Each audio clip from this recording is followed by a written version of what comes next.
So welcome everybody to our webinar for the day. I appreciate you all for being here, those who could join us on time. We will be recording the session and posting it on social media, also on our podcast, YouTube. So for anyone who could not be here, you will not miss out on the information. For our marketing and promoting your book webinar, I want to start with just the thought that it's never too early to start marketing your book. Most of our clients use their book as a business tool. So we do ghostwriting for thought leaders, business experts who want to turn their book into a calling card, into the new business card. Now, we also help fiction authors. So if you're a fiction author on this webinar, there's going to be some great information for you as well. Obviously, marketing strategies, social media strategy, all of that is going to differ based on your desired outcome. And our partners are going to help you speak to that. Actually, and you know what, Mark, if you don't mind, can I make you, Natasha's here. I'm going to make Natasha the co-host so she can watch the waiting room because we still have people joining. And otherwise I will continually lose my train of thought. I cannot watch the waiting room and speak. It's like walking and chewing gum at the same time.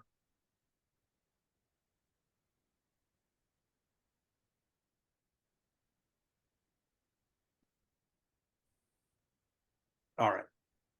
Natasha, you are now the co-host. So if you could keep your eye on the waiting room, that would be fantastic. Let me bring up my presentation. I will share my screen.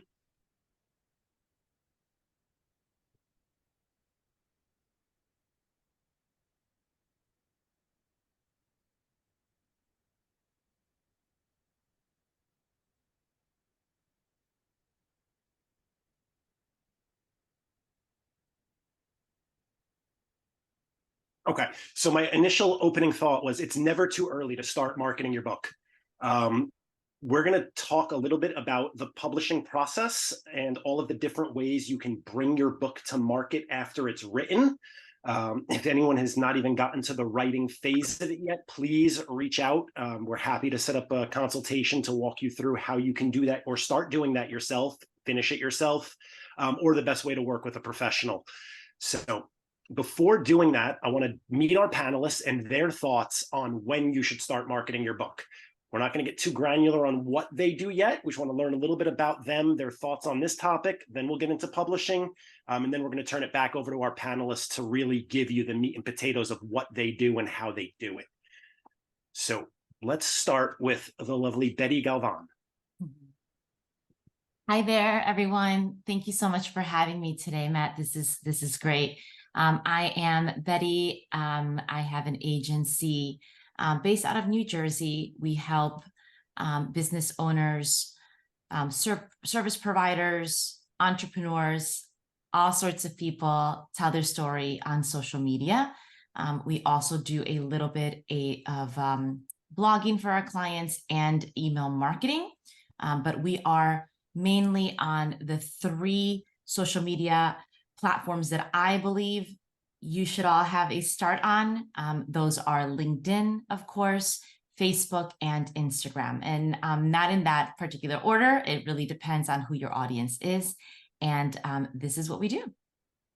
Amazing. Thank you so much, Betty, for being here. We always appreciate your expertise. Next over to the lovely Lori Ames.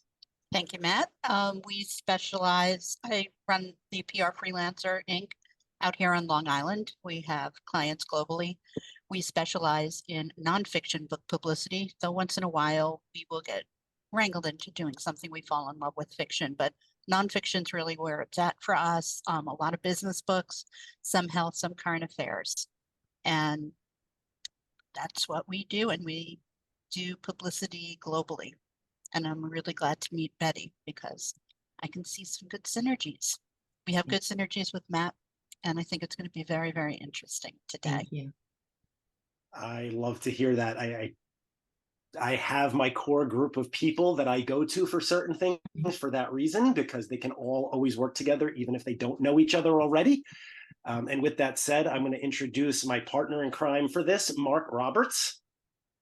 Hi, Mark. I've been helping companies grow for just under 40 years now. And my coach has been telling me for years, you need to write a book.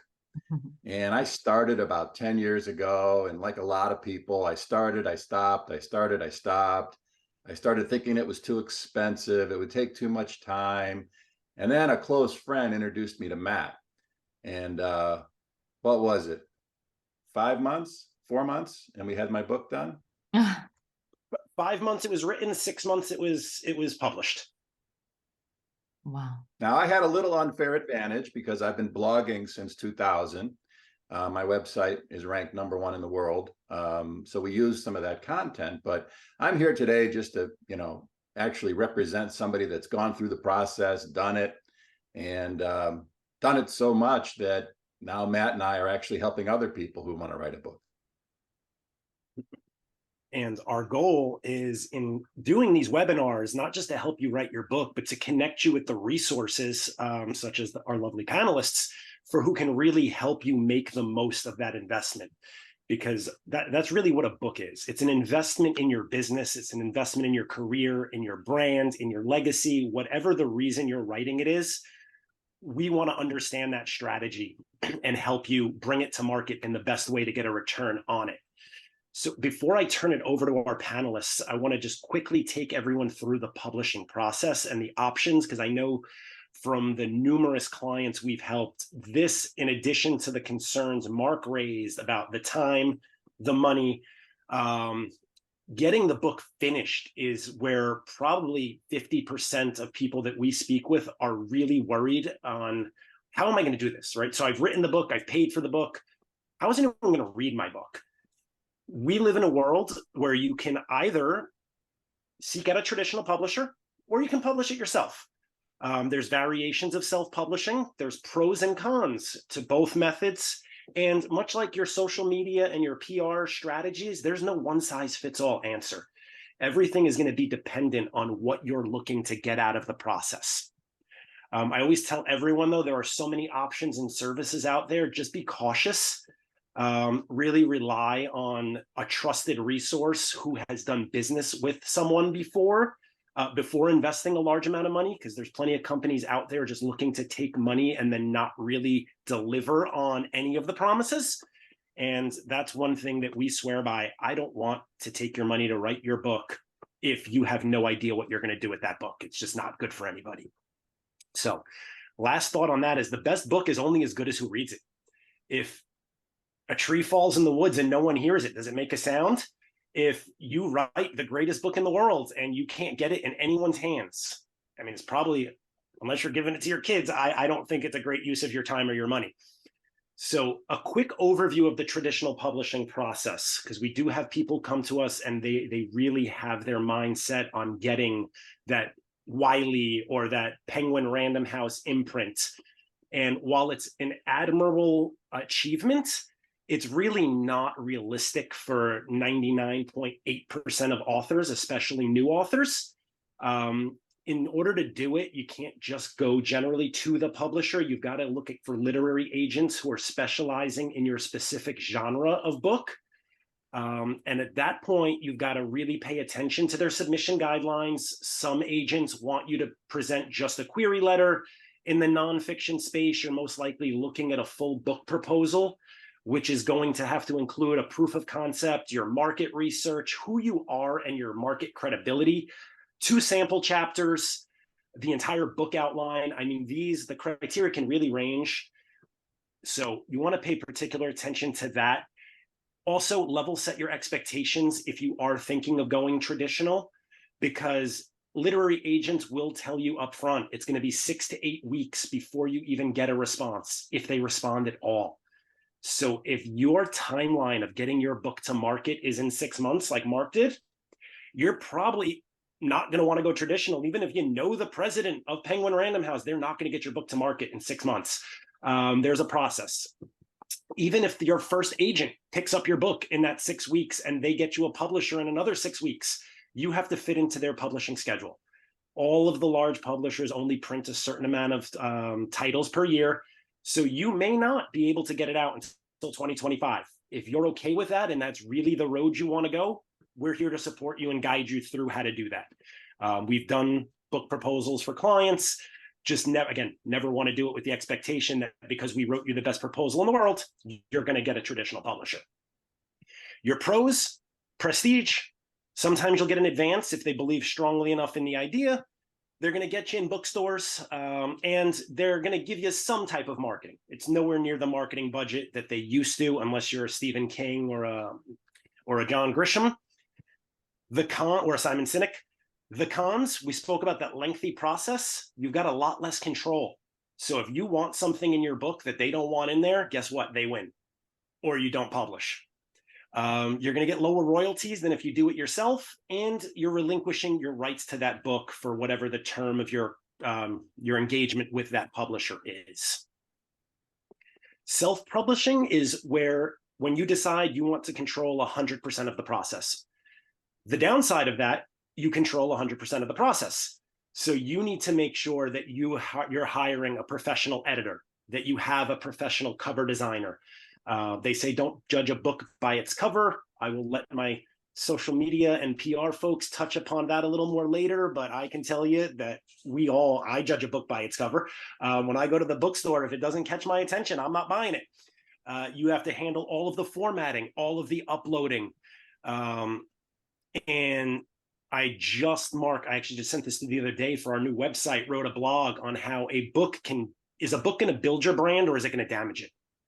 Because a book is a huge accomplishment. But if you put a book out there that has editing errors, with a poorly designed cover, with formatting and 36-point fonts that looks like it was written for children, your reader, which is also in the nonfiction space, your potential client, is going to lose all faith in you as a professional, because they're going to think you half-ass everything you do. So if you're going to make the commitment to doing this yourself, do it right. You can use an intermediary, which are independent presses, subject matter expert consultants, which is, I like to consider Pen for Hire, a company that can help guide you in the right direction there. There are hybrid publishers out there who have the professional editors and formatters to get your book to market for you. So just be informed before deciding. The self-publishing process, again, I mentioned it earlier with those intermediaries. Use caution. There are thousands of book companies out there for legal reasons. I will not mention any of their names, but if you read their reviews, you will see that there's an equal generally amount of authors who are unhappy with the service they received as there are ones who are happy with the service they received. Keep in mind, you can't have all three when it comes to fast, cheap, and quality, right? You may be able to squeeze out two of those, but you're gonna have to give up one of the three, at least. Here's your pros and cons for self-publishing. The pros, you control the timeline, you control the finished product, you're going to get higher royalties than if you went traditional. Here's my personal favorite, and Mark can speak to this. You're going to get your author copies at the lowest possible price. And when we come to Mark later, he's going to tell you a little bit about what he's been doing with those author copies that have made that such an important part of the process. And there's no middleman. You are in complete control of everything. Your cons, there is more of a financial investment, because you are paying for all of the services you need to bring a quality book to market. If you've never done it before, there is a huge learning curve. I do not advise trying to do this yourself on any self-publishing platform, whether it be Amazon or Ingram, if you've never done it, unless you're working with a consultant who has.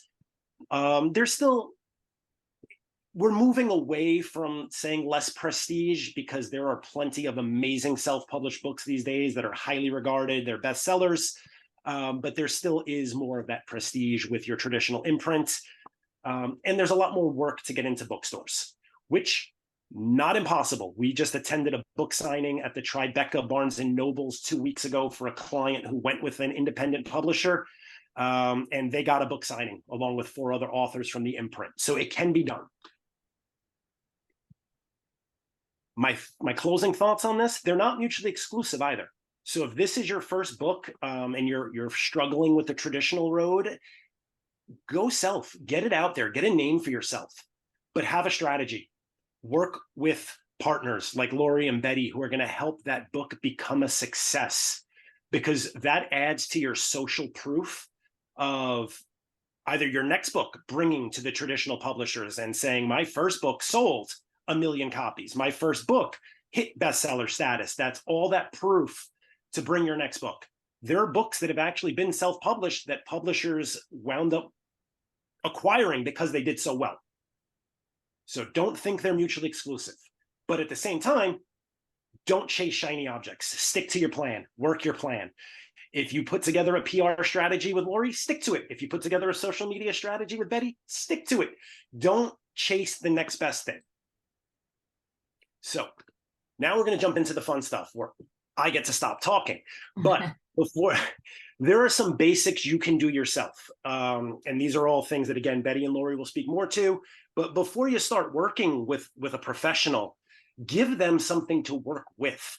Have a landing page or a website at least set up. Bare minimum, have a domain name for your book or your author name, something where you're not starting from scratch.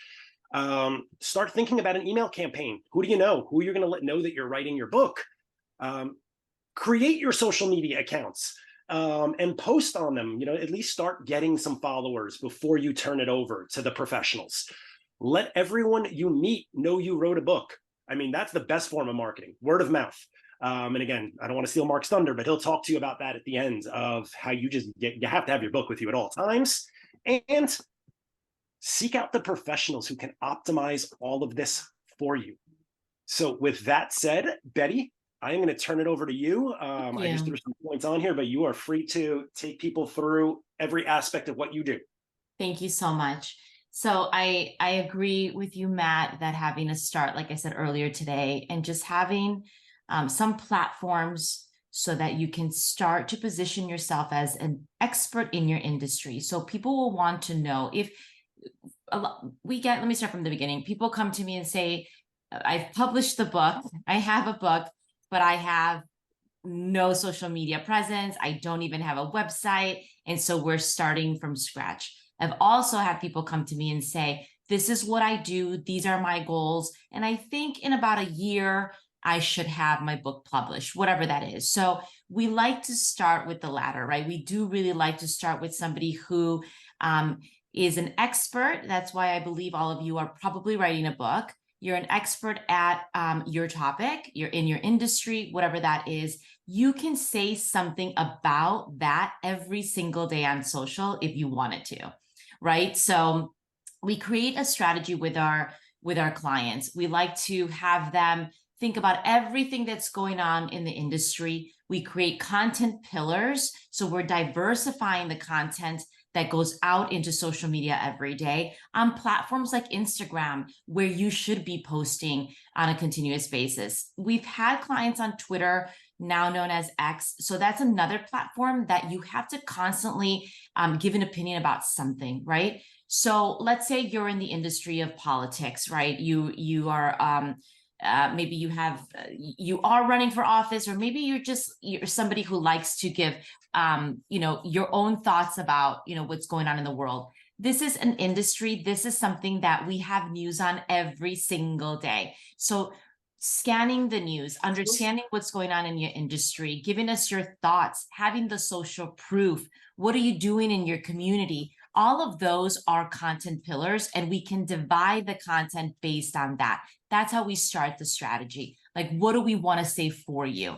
If you say, this is great, Betty, but it's a little overwhelming, and I think maybe I'm more comfortable on a platform like LinkedIn, that is fantastic. Most of our service-based providers are, again, experts in their industry, and they just want to pop in once or twice a week on LinkedIn and really get to say what it is that they have to say about their said topic, right? Their industry. So you still need a strategy, even if you're going to do just 2 times a week on LinkedIn.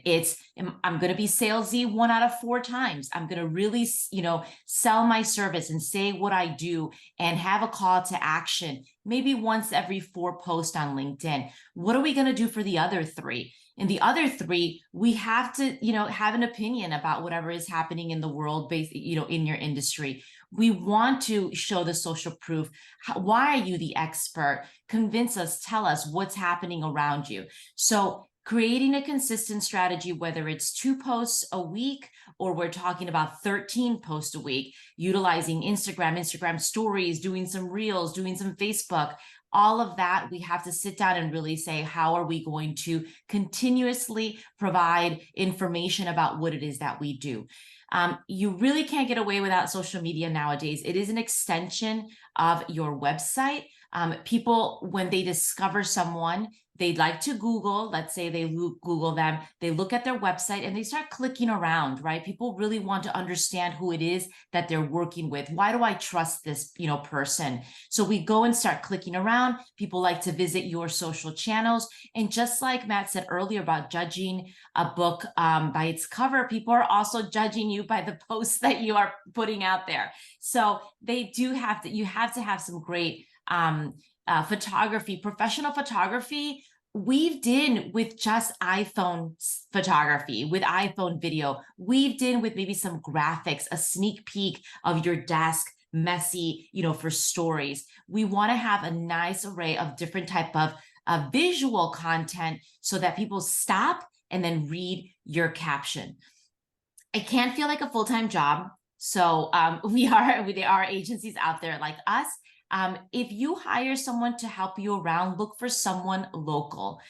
It's important for that social media person to visit you, help you create reels, help you take pictures of yourself, guide you, have a list of photographers you can work with, videographers you can work with, and is an expert at creating graphics on Canva too.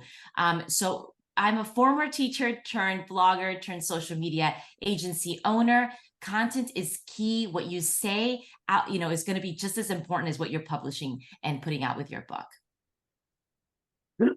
So Betty, what a quick question for you, and then we can open it up to see if there's any immediate questions, and we'll do a Q&A at the end too. But it sounds like you were kind of echoing what I said about if you're going to you can't half-ass a book. If you're going to do social media, it's something you have to do right. You can't just say, I posted. Correct. And that's just the surface. What I'm telling you today, right? It's just a little bit of, what really goes on with social media and strategy and whatnot. Consistency is important. So social media is free. So if you all want to jump on it and start creating content and just start to dabble, it's so important. Consistency is key. And obviously the content that you put out is also king, right? But what you also need that a lot of people don't tell you about is engagement. And we do that for our clients. So let's say my attorney client is really trying to tap into the Spanish community or Hispanic community for whatever reason. Where are they hanging out? What pages do they visit? What Instagram pages do they like to in the community look out for? So targeting your audience, looking for where they might be, and then engaging, leaving comments, perhaps with other professionals that are already working with your target audience, jumping on and leaving a comment. Those are all important things to do as well. Love it.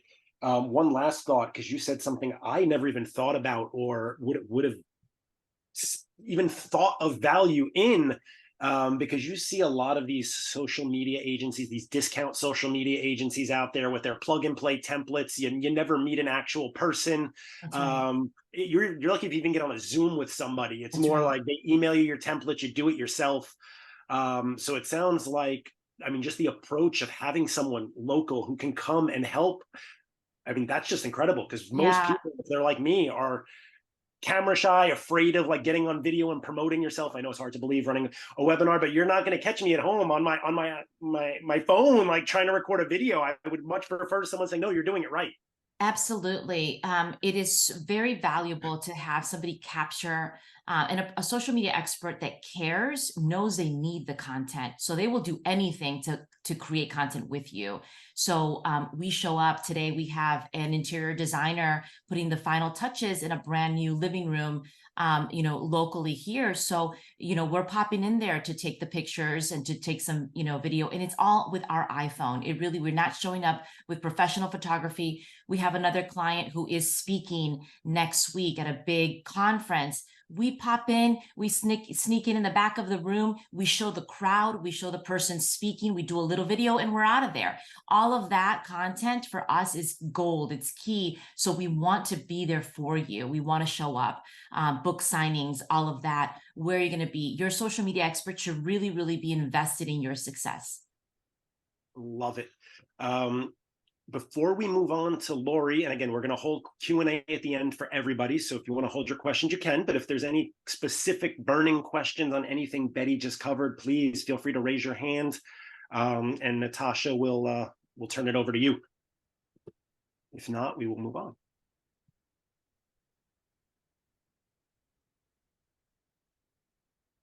All right, so we will save those questions for the end if there are any. Now that we've covered social media, we're going to move into public relations, which is Lori's wheelhouse. And this is something, I mean, just working with Lori and her clients over the last, oh my God, what is it, like 2 years now since you've been on my podcast? I've learned a tremendous difference between, and I'm not going to attempt to even steal Lori's thunder here, but earned media and paid media. Because once again, just like in the publishing world, where there's so many of these done for you services trying to separate you from your wallet, there are a lot of media places out there trying to just charge you to get your name put in places. And it's like a one and done. And there's not a whole lot of value to that. So Lori, please educate everyone on what you do and why the benefits of working with someone like yourself. Well, I just want to comment on something you said earlier about publishing and traditional publishers and such. I predict that the industry is going to be mostly 90% hybrid at a certain point, because you have publishers laying off entire editorial departments. You have fewer publishers, fewer editors. If you're with the right hybrid publisher, you're probably in better shape than with some of the traditional publishers, because you're in control of so much, and they're basically distributing your book, printing and distributing your book. That's what publishers are doing these days. Most of the publishers don't even have publicity departments, unless you're really big ones, and they're only buying books from A-list authors. So publicity can be a lot of different things. Publicity can be writing the press materials, doing print interviews, book reviews, guest articles, radio interviews, TV interviews, online interviews, whatever else they invent. It's all about getting your name out there. Now, for our clients, we can do some initial brand building at the beginning, but I really prefer to start the campaign the second the book is available for pre-order on Amazon, because most media folks want to know that if they are writing about you or talking to you, that they're giving their listeners and viewers something that they can go click a button and do right away. Because what happens is, if you do a great interview and your book's not available, and somebody goes on Amazon and they look for something else in your topic, they're just going to buy something. They don't remember. There's no retention anymore. There's too much noise. There's just too much stuff out there. So I really, for my clients, unless we're doing a particular brand building campaign for another purpose, when it comes to the actual book publicity, I need the book to be available for pre-order on Amazon, because that's where the media itself is looking. So publicity does a bunch of things. Ultimately, most publicity does not sell books. And McGraw-Hill now sends out this whole booklet to their authors who are left since they fired their entire editorial staff, showing how few books are actually sold, at least through traditional publishers. I'll share that with you later, Matt. It's really very depressing. But what publicity, for my clients in particular, they are using their book as their business card, as their marketing brochure. They're using it to build a business, to build their brand, as a stepping stone to something else. Everybody has a different goal. Publicity will boost credibility, it increases exposure, it expands your audience, builds relationships, and for business book authors, it gets them more clients. Not everybody needs a publicist. Not everybody can afford a publicist. I'm usually the last in the road of publishing. I'm the last person they contact. By the time they get to me, they're usually like, well, we don't have any more money left. Well, then I'll recommend somebody who will charge you absolutely nothing. It's fine. But it's hard. You have to think about when you think your overall budget, if you're going to self-publish, if you're going to market your book, include everything. Don't say, okay, I'm going to put all my money here into design and editing and the self-publishing. Then you get to the publicity part and you have a book and you have no budget. It's something you have to think about it as a larger process. Start with your writing help and go soup to nuts. Start with somebody like Matt and then work your way through to folks like Betty and myself, because that's your whole publishing package right there. And you need all of it. We maintain a lot of our own databases here. We're very specific about what our clients want. We also use tools like ProfNet Incision and Haro and Quoted, where media post queries about experts that they're looking for. And except for Haro, which is help a reporter out, they all have a fee, which we absorb. We use that for our clients. We use it for everything. But we maintain a lot of our own databases here, so we don't need to use Incision, which has everybody that you might not know. We use the people we do know.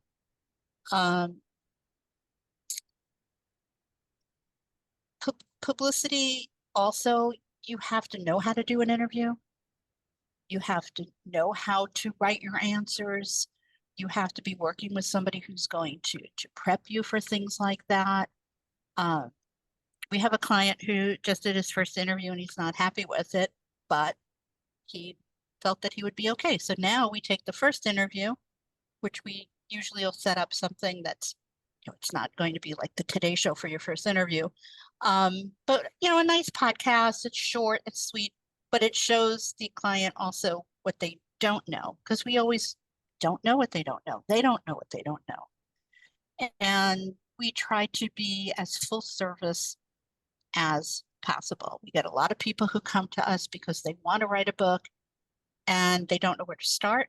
And that's when I usually send them to Matt, at least to do a proposal, to get an idea, whatever. And then they have to also decide what their goals are. If an author comes to me and their goal is to sell a lot of books, and that is their first goal, their second goal, and their third goal, I recommend another PR agency.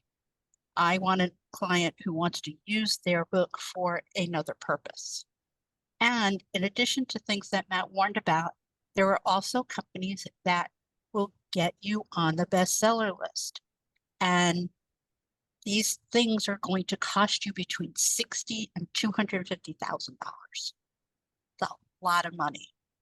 So tread carefully when people are going to try and charge you money, even with PR firms. Talk to 3, don't talk to 10. You can't possibly make a decision if you talk to 10 firms. Talk to 3 firms.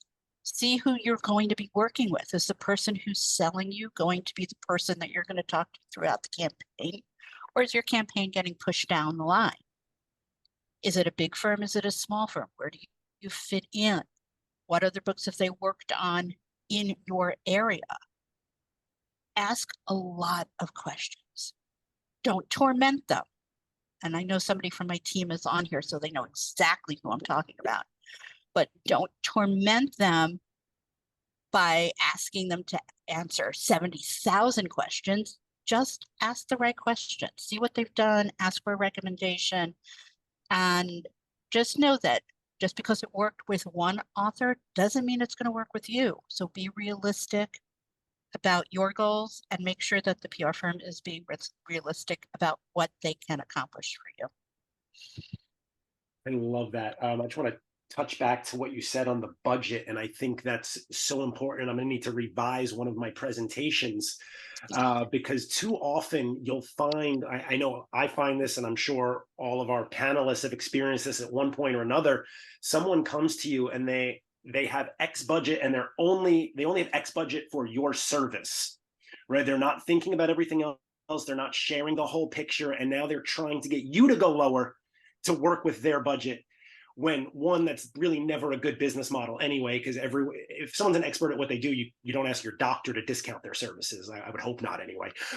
And if they do, you might need a new doctor, but it's a holistic approach. You need to think of all this up front. So if you have $50,000 to spend on your project, where is that money going to go? Speak to those, as Lori said, speak to 3 people in each category. Speak to 3 writers if you're going to be using a writer. Figure out what the average price is. Speak to 3 PR people, 3 social media people, and get a realistic idea of what's the lowest I can do this for, what's the highest this is going to cost me, and then try to figure out who are the best of those people, and does that fit in your budget, right? Because just because something fits in your budget doesn't always mean you're going to get the result. If you had to pick 2 of the lowest price people just so you could afford the one higher price person, like that's not a good strategy either. You've got to, I love the word realistic, realistically say, hey, you know what? My budget is this. Maybe I'm not going to be able to pay the ghostwriter. This money's got to go to the public relations and the social media.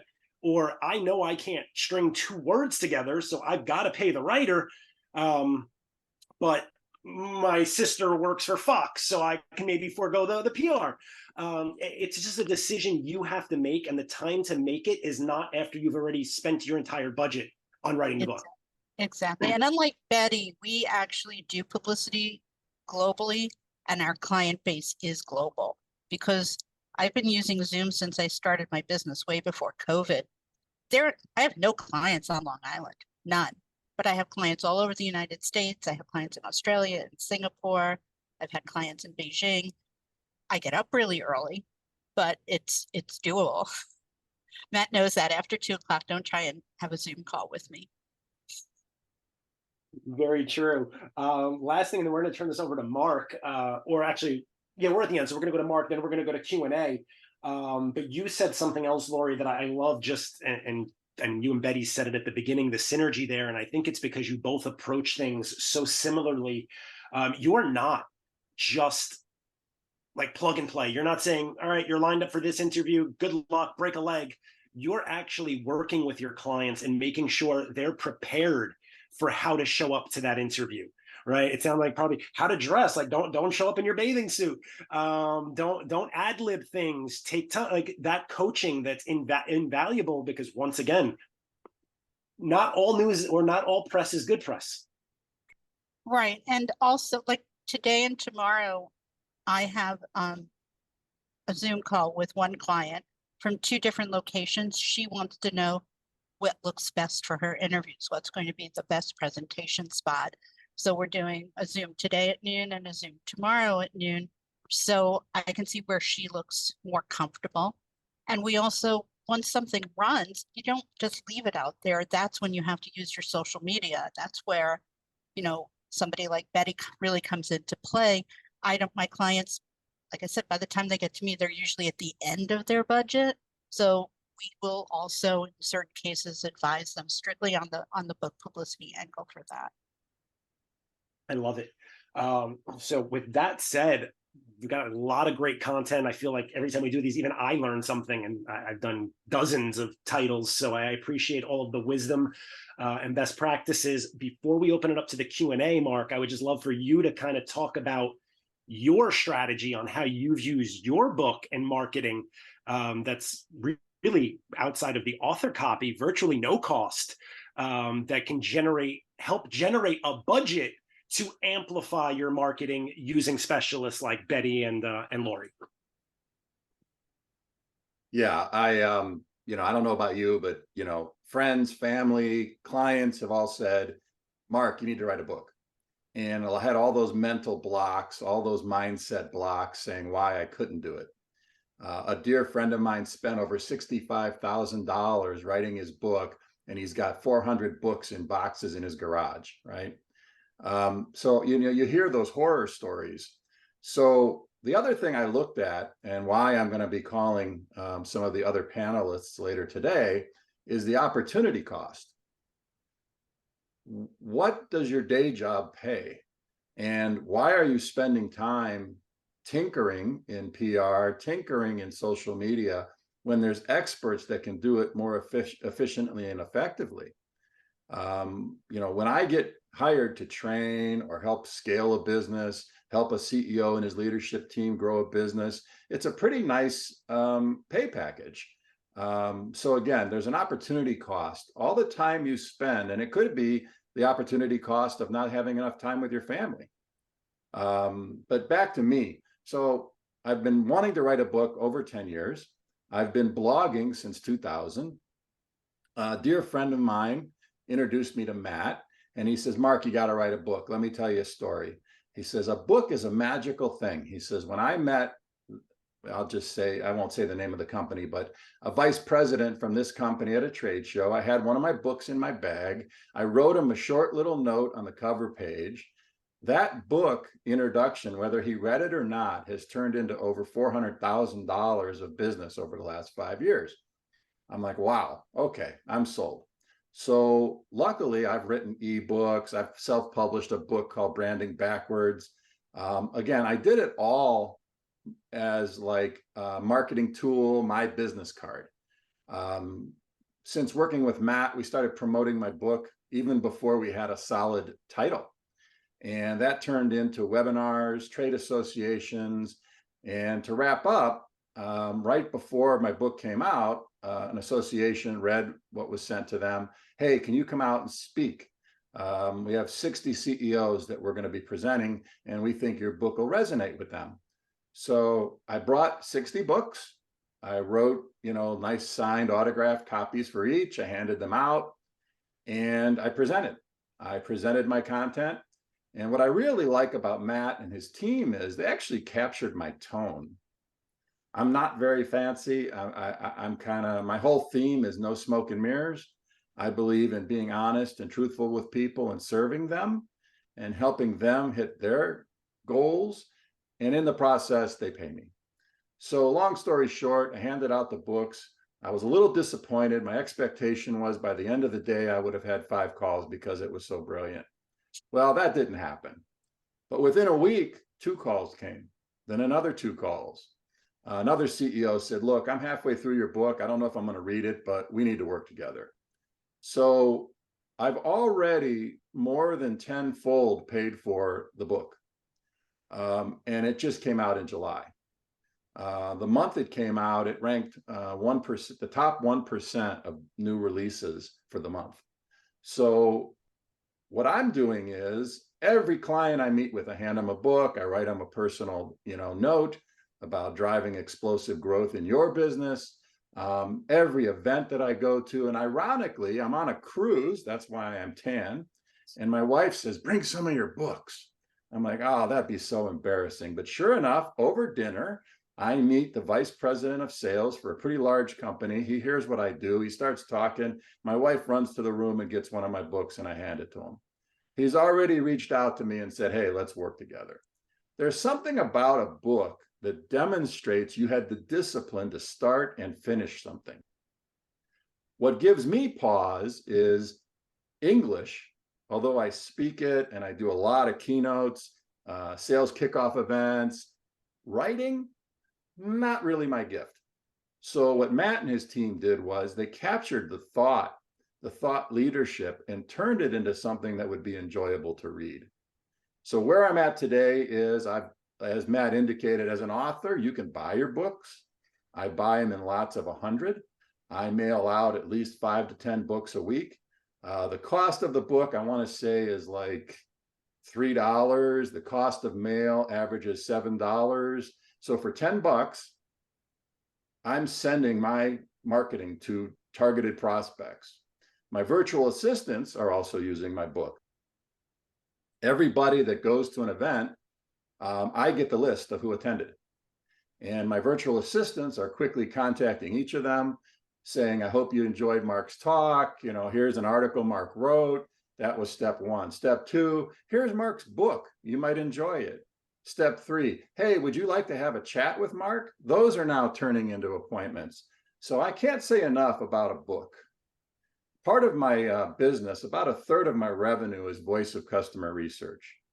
And when we do voice of customer research, we do your net promoter score. And one of the biggest influencers on your net promoter score is your company culture. How you do business, how you talk, how you take care of people. your book can be your culture. And I got so jazzed doing this that Matt and I actually now are partners in a new business, booksfromblogs.com. It's a site that's being built right now.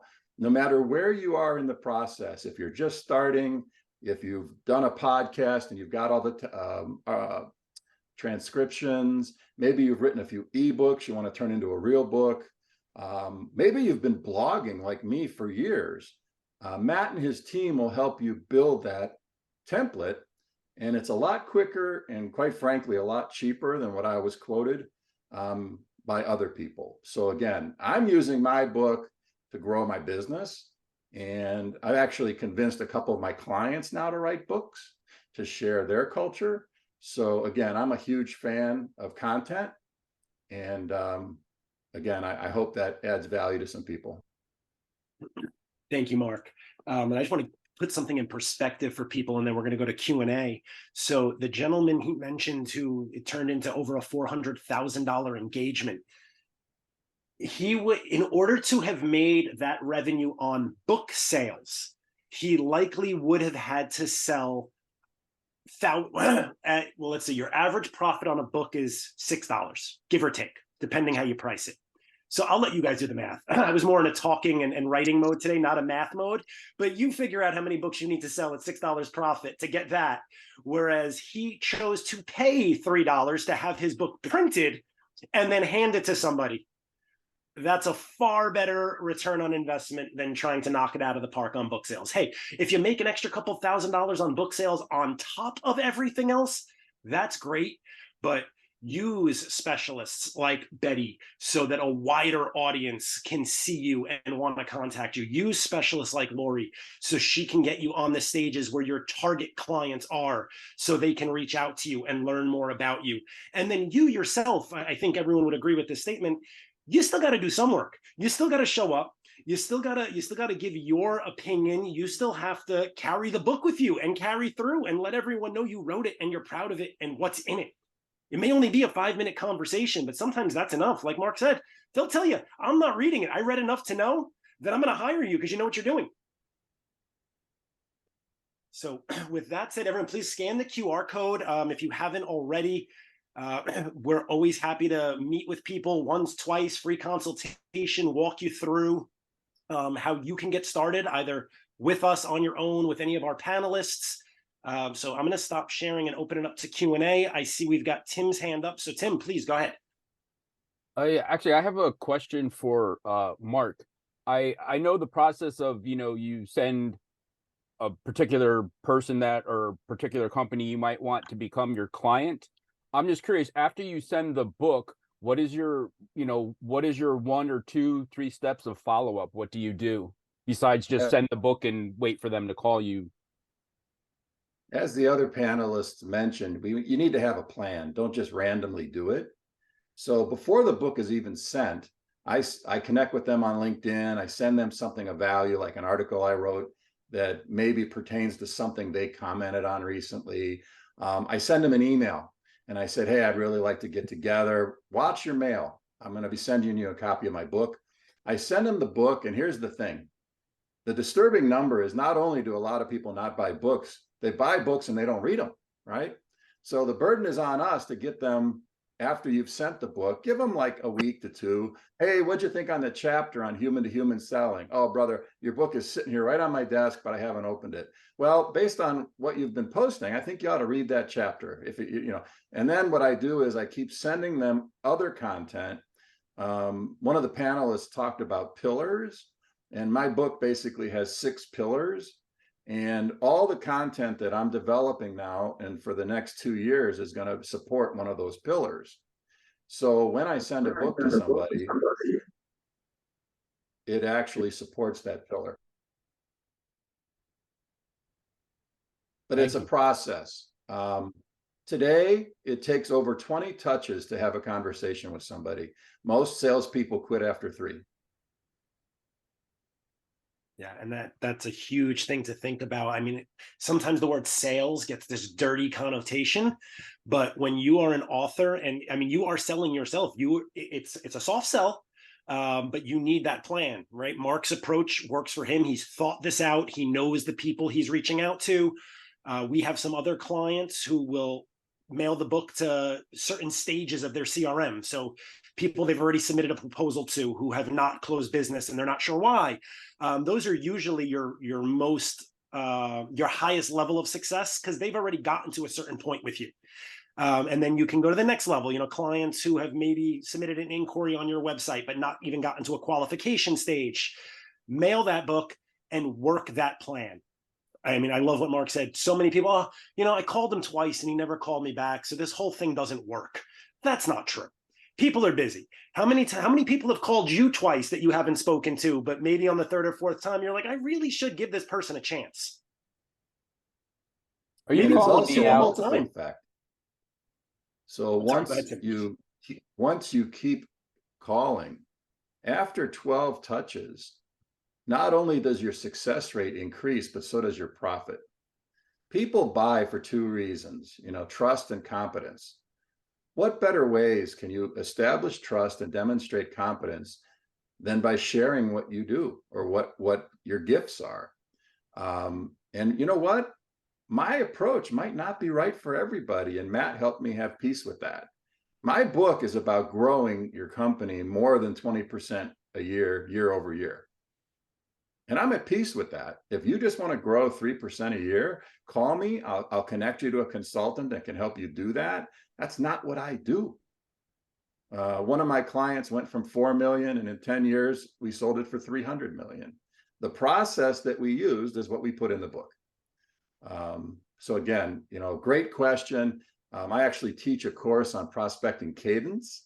So if you want to reach out to me, I can maybe send you like a typical cadence just to give you some ideas where it's, phone call, email, LinkedIn, send them something of value, send them a physical thing of value, follow up with a phone call. I mean, there's a whole sequence that I teach. And if you follow that sequence, you will get results. I tell people they either buy or they die, right? It's just a matter of when. And your job is to nurture that, like the farmer, watering all those seeds that you put out there. And Tim, to your point, as you know, doing as a writer yourself, people buy a book generally for one reason. They've got a problem they need to solve, or there's a topic they want to learn something about. And it almost seems counterintuitive because you got someone like Mark and other folks out there who are doing this, who charge, they charge for their service, but they're giving the client a book that outlines how they can do it themselves without ever having to hire Mark. But unfortunately, or fortunately for specialists and authors, people lack the initiative or the drive, or they just want someone to do it for them because it's not comfortable. So why do most diet books fail? Because people have to actually do the work. The book can give you all the steps. It can give you the exact diet. You still have to have the follow through and walk the walk. So when you write a book on your expertise, it's just your way of saying, I know what I'm doing. And if you want to work with me, great. Any other questions? We got about 2 or 3 minutes left.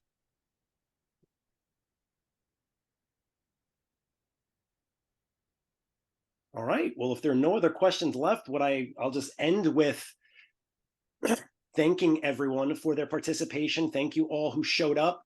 I highly recommend everyone who's on this call, all the experts, their contact information will be available with the webinar. So please reach out, contact to them. No one's going to bite. No one's going to charge you for asking a question. Just don't ask 70,000, right, Lori? They can ask 6,800. There you go. I like to always say, no one can sell anyone a big ticket item, right? So I can't sell you a book. You need to understand why you're investing in a book. You can't be sold a car. You can't be sold a house. You can't be sold a PR contract. You have to consciously make the decision that this is something that fits in with what I'm doing, and I have the budget for it. Or even if I don't, I'm confident that I'm going to find the budget because this is going to generate more revenue that I can invest back into my business. And everybody has a book. Everybody has a book in them. Everybody has a gift that you were put here to share with other people. So don't ever assume that, oh, all I do is teach people how to sell and grow their business. Everybody knows that. No, they don't, right? So you have a book in you, get it out, leave a legacy. And just, if I'm not the right PR agency, I recommend other PR agencies, depending on what somebody needs. I'm always happy to talk to somebody, see what they need, send them in the right direction. And, if it's a good fit, it's a good fit. If it's not a good fit, I'm always happy to recommend other resources. And the same for me. I do understand that social media budgeting month to month can be an investment. We do offer workshops. We have online courses coming out really soon. And we do one-to-one consultations. Sometimes people meet me over Zoom just wanting to know how to do this on the Instagram or whatever it is. So we help people at whatever budget they're at. I think that as a former educator, for me, it also means a lot to be able to help you tell your story in the most economical way possible, because you do have something to say. I agree with all of you. Everybody has a lot of education to share based on your industry, and value and education is what people look for the most besides being entertained on social. And final thought, I swear the common theme between all the panelists, I didn't mention it, but I will just in unison, because anyone who knows me knows I'm not the right ghostwriter for everyone either. And if that's the case, I'm going to point you to someone else in my network who may specialize in your topic or the format or the length, whatever it might be.